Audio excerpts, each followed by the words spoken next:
fundamental bases of the Puritans were putting God first, the Puritan doctrine of factoration, which meant the main end of our lives, wrote Perkins, is to serve in the serving of the men in the works of our calling.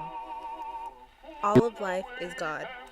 The ways of thinking for the Puritans were to choose an employment or a calling in which may be more to serve God than to bring riches into the world. They were more afraid of riches than of poverty. Social Darwinism. According to Merriam-Webster, natural selection is the process that results in the adaptation of the organism in its environment by selectively reducing changes in its genotype. Hopefully by now you've heard a thing or two about natural selection. Now think of America as being the environment. We have democracy, so we're able to change our environment. There are many things available to us that can help our social status. Many people come into the Americas hoping to gain the American dream, equality, democracy, and material prosperity. If you were an American and you were black, you weren't able to prosper much in the South due to the fact that everybody was racist and you would not be able to obtain land. But if you were a black American in the North, the likelihood of you becoming wealthy was much higher.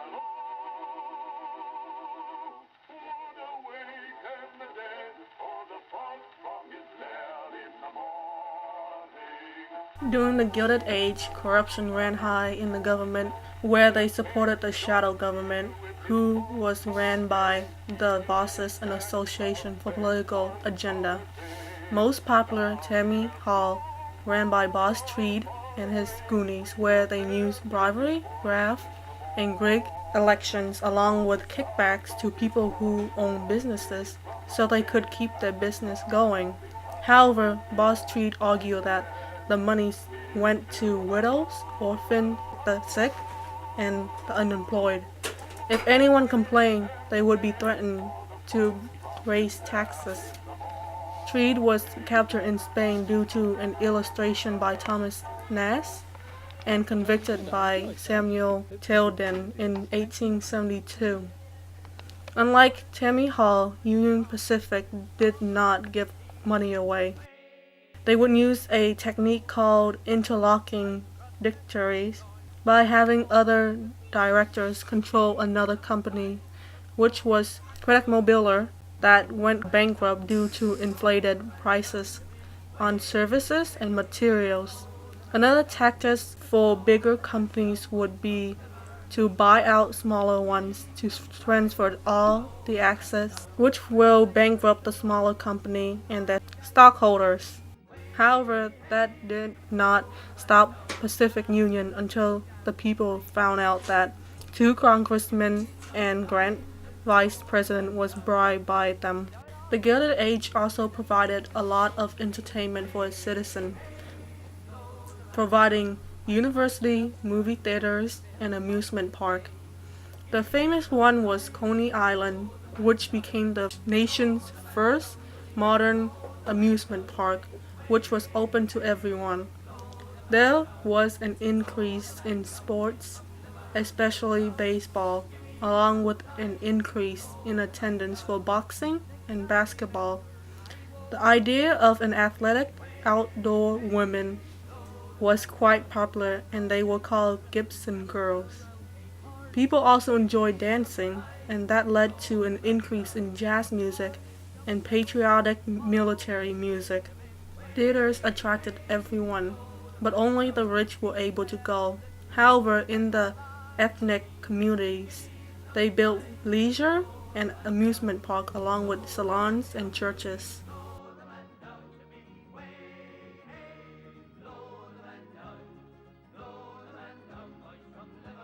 Although the life of many civilians living in America was harsh, there were still things to look forward to, such as new advancements in technology, including the steam engine and the railroad systems, which gave manufacturers a cheap way to transport their products. Growing health problems forced officials to design and build new water and sewage systems. New printing presses turned out mass circulation newspapers and magazines. and gas and electric lights brightened streets, in this case, making cities safer.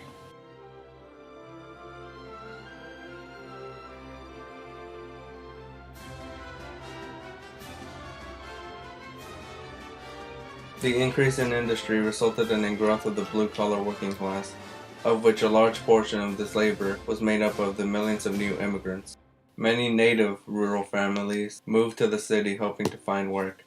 They were often disappointed that the only jobs available were factory jobs that often required long hours and offered such low wages that every person in the family had to pitch in, including children. Moving machinery as well as fumes and toxins were a constant hazard to these tired and malnourished children. Even when free public education was available, many of these families could literally not afford to send them to school. With the boom, many workers often had no choice but to live in tenements built by the companies they worked at. These areas quickly turned into slums where trash and human waste collected outside, often near the houses. Advancements in bacteriology improved preventive techniques to fight bacteria such as proper cooking, insect control, and filtering and boiling water. Private organizations, such as church groups, provided relief to the sick and did their best to control outbreaks of disease. The promotion of good health led to better personal hygiene. One example is the decline of beards during this time, as they were now seen as dirty and unclean, and places for disease to transfer. By the 1900s, major outbreaks of diseases such as typhoid fever, cholera, and smallpox had overwhelmed these small relief groups. This new emphasis on prevention and education was followed soon by the discoveries of vaccines, such as the first smallpox vaccine produced in the 1880s.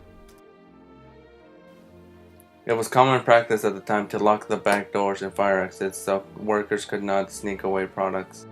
In March of 1911, a fire occurred on the 8th floor, leaving the top 3 floors cut off, except for a poorly made fire exit that caved under the weight of escaping workers and dropped them several feet to their death. Out of the 146 people that died that day, many chose to jump to their deaths rather than die in the fire. For 90 years until the event of 9/11, it was the single deadliest event in New York City.